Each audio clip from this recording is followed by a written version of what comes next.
some.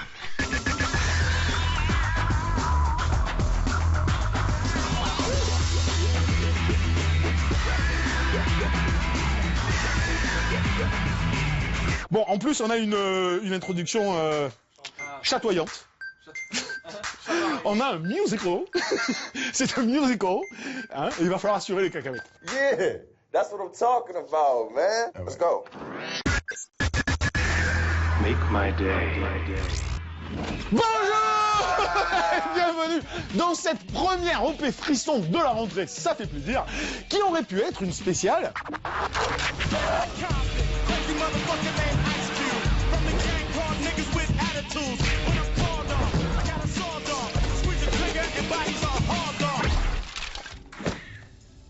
Ou alors, éventuellement, ça aurait pu être une spéciale.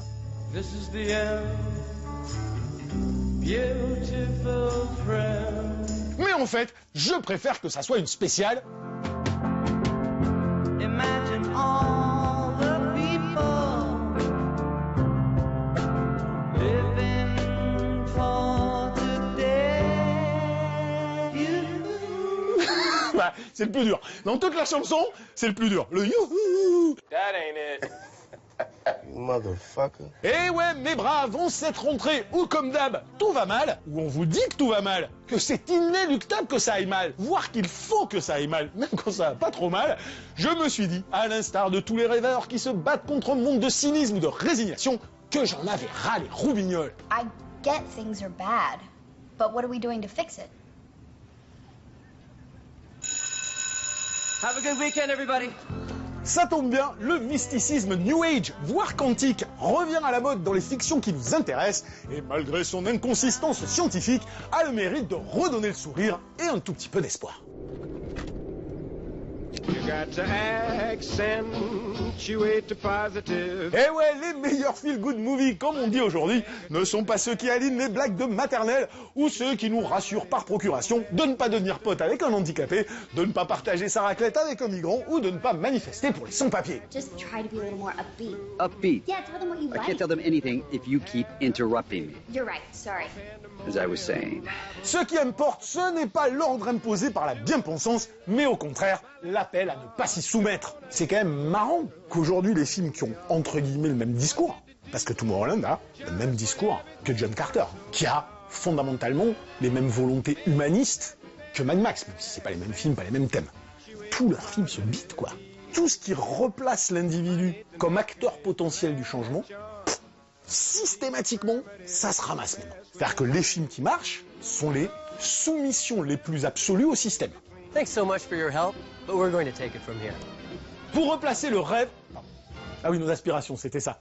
Pour replacer le rêve, la thune et les biatchs au centre de notre aspiration, mec. Mais ouais, c'est à la Compton. Je veux être cucu, mais j'ai quand même envie d'avoir une Ferrari avec des biatchs, quoi. Non, c'est normal. Pour replacer le rêve, la confiance en soi et l'imaginaire au centre de nos aspirations. L'action plutôt que la parole, la détermination plutôt que le renoncement, l'inspiration plutôt que la rationalisation. Doesn't that make the world a better place? I suppose it would. Évidemment, ça fera ricaner les barbus à binocle qui phagocytent la communication de masse ou les cynicrans pour qui le déclinisme est forcément synonyme de lucidité philosophique. You had the chance. Change the situation. Would you take it? Comme dirait Boris Vian, c'est drôle comme les gens qui se croient instruits éprouvent le besoin de faire chier le monde. That's for sure.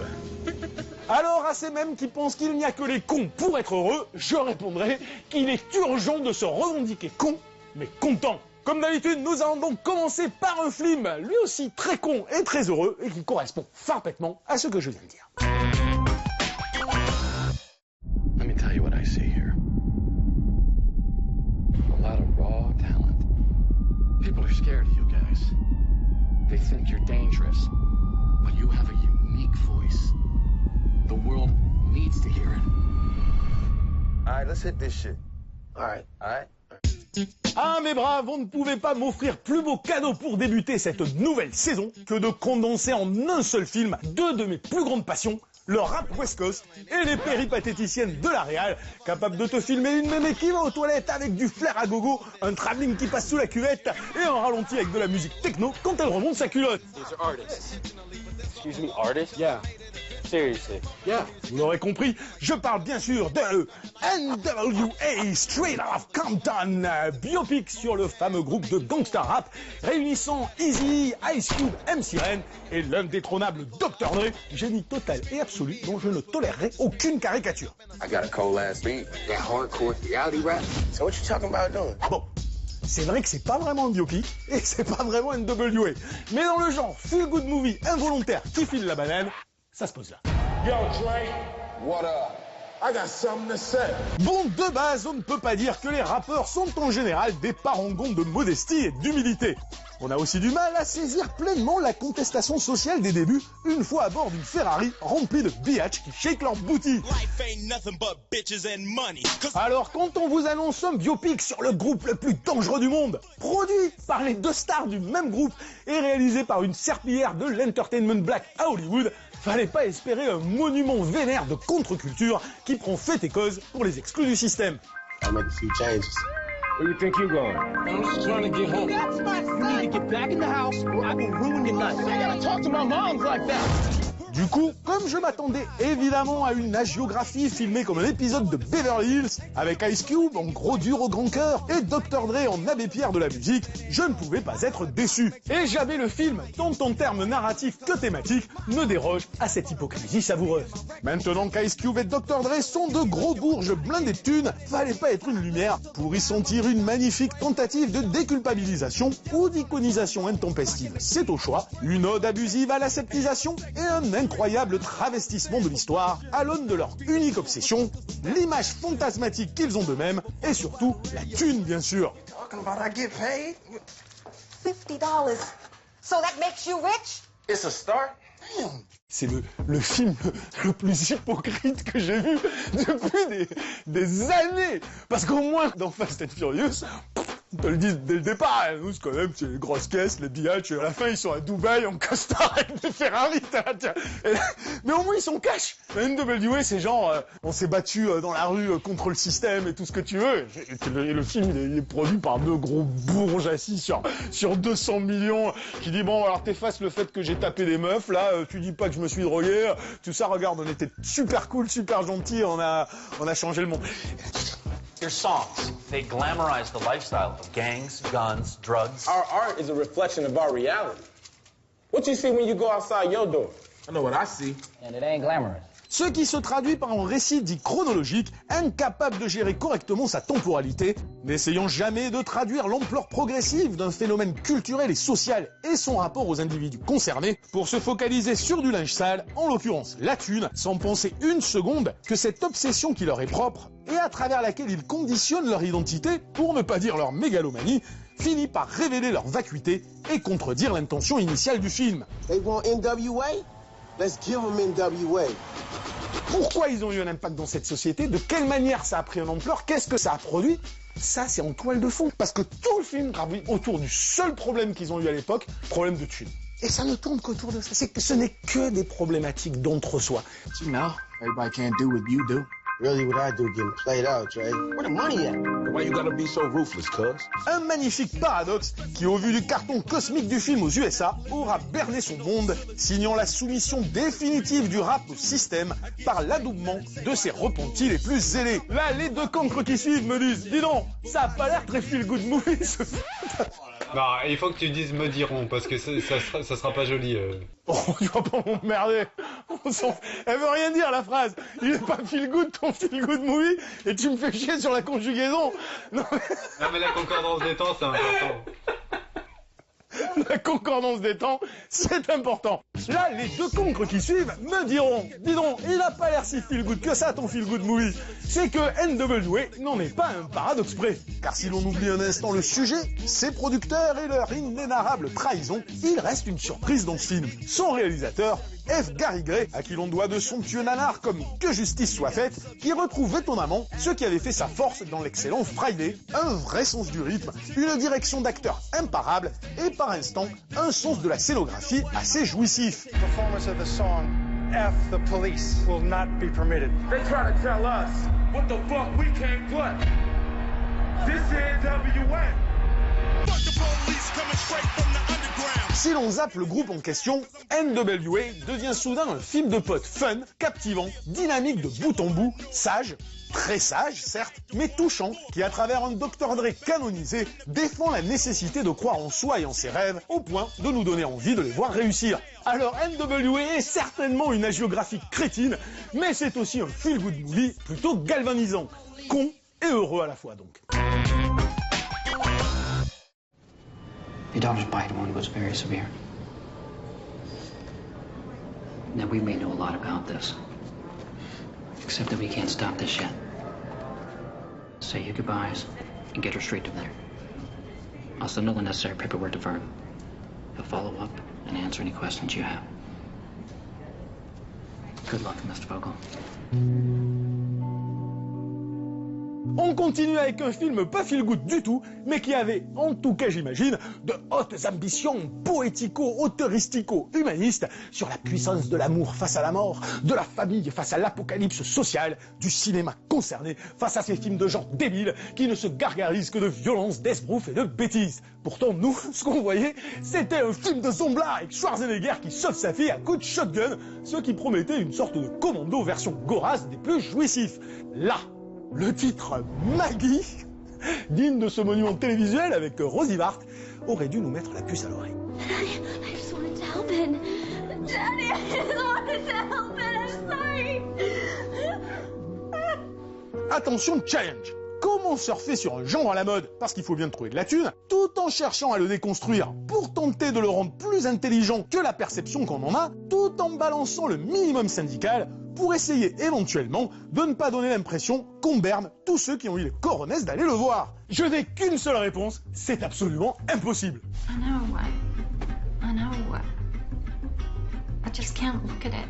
Au final, Maggie devient un ovni improbable parce que si on peut accepter Schwarzy la racole dans un film de zombies ou un film de zombies avec une histoire d'amour, voir un film d'auteur avec une histoire d'amour, même si c'est chiant, c'est quand même vachement compliqué de concevoir Schwarzy dans un film d'auteur avec une histoire d'amour et 3 zombies qui se battent en duel. Vous me direz que tout est possible, ce qui est accessoirement le thème de cette émission, mais quand même, parce que malgré tous ses efforts, et il en fait beaucoup, ce qui est louable, Schwarzy n'est pas un grand acteur dramatique, ni vraiment un acteur dramatique, et peut-être pas un acteur non plus d'ailleurs. Parce que ce récit fataliste d'un père qui devra immanquablement tuer sa fille contaminée est totalement contredit au final sur l'autel d'une pose malhonnête, ce qui est complètement malhonnête dans ce film-là. C'est que il a un postulat qui est similaire entre guillemets à La Mouche. Dans La Mouche, t'as une nana amoureuse qui voit bien qu'elle va être obligée à un moment donné ou à un autre de se poser la question je tue ou je ne tue pas l'être aimé qui est contaminé.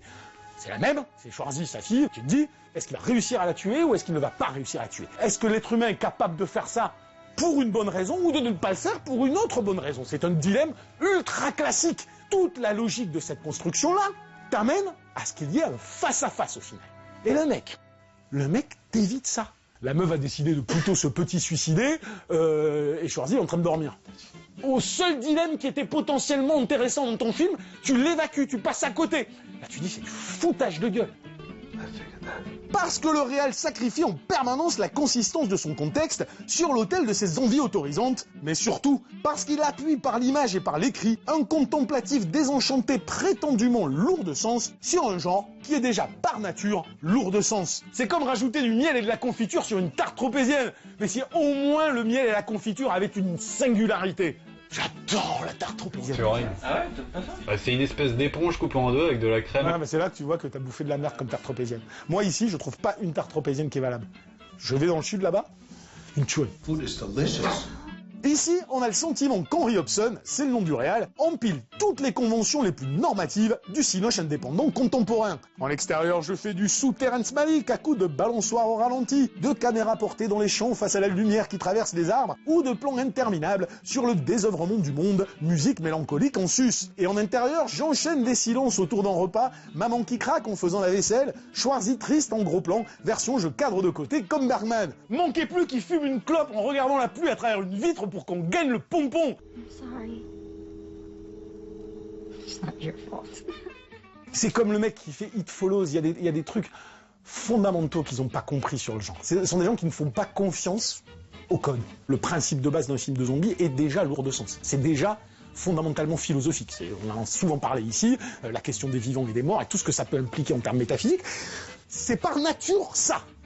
Donc quand j'ai quelqu'un qui me prend ça et qui me dit « mais attends, je vais te dire ce que ça veut dire », j'ai envie de dire « mec, t'as pas l'impression que tu refais 15 couches pour ne rien raconter de plus que ce qui est intrinsèquement de base la quintessence du genre ». People eating people. And they don't care. Bref, Maggie, c'est pas un film de zombies avec Schwarzy, c'est Schwarzy dans un film français. Forcément, c'est chiant.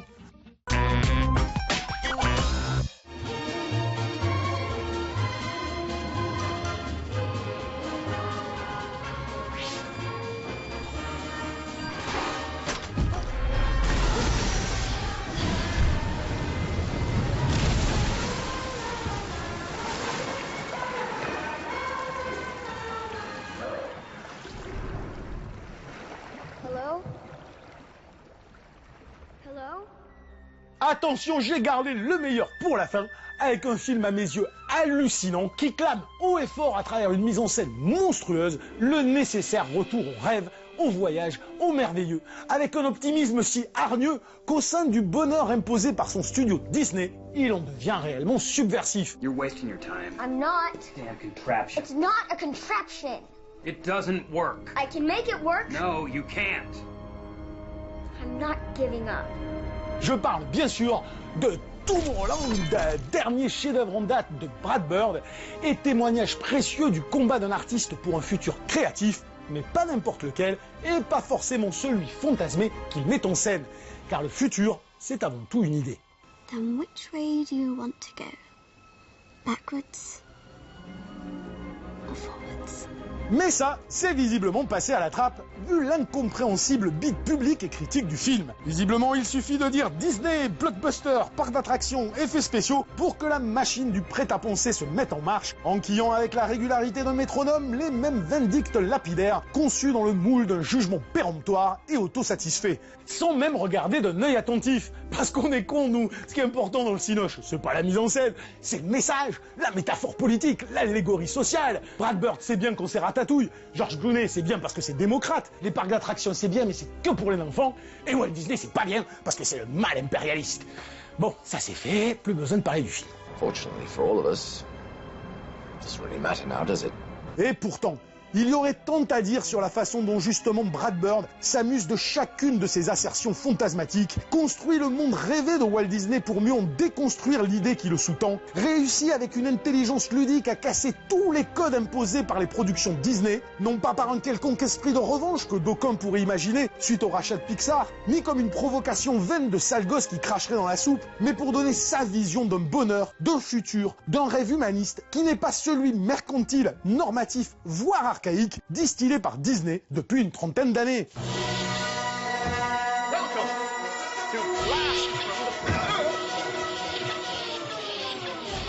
Thank you for the help, dear. Well, if you just kept it open, you wouldn't need my help. If I kept it open, it would ruin the effect, which is everything.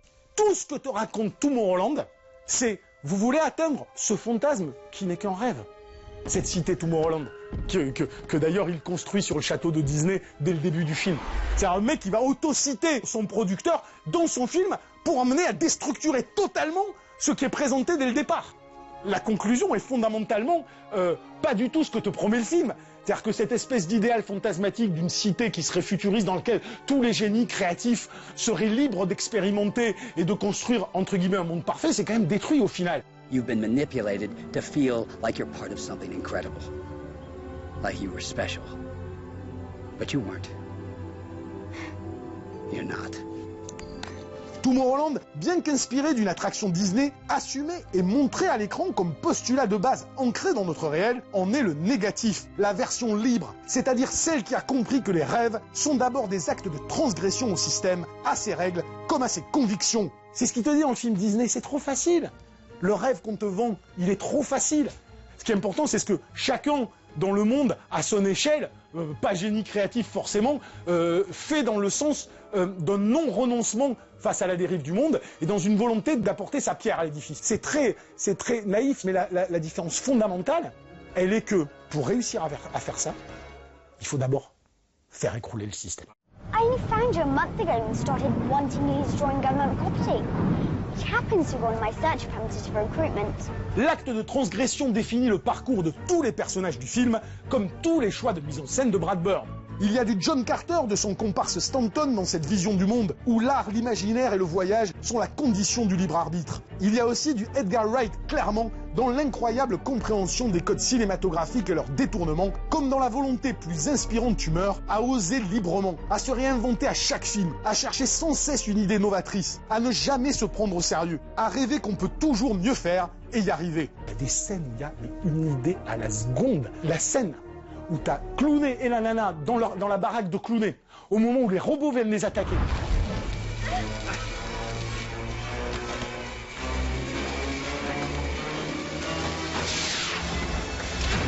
J'ai regardé le film, j'ai fait pause, j'ai remis la scène en avant, j'ai fait j'hallucine. Je crois que j'ai jamais vu dans un film à ce point un plan avec une nouvelle idée, un plan avec une nouvelle idée. J'étais là,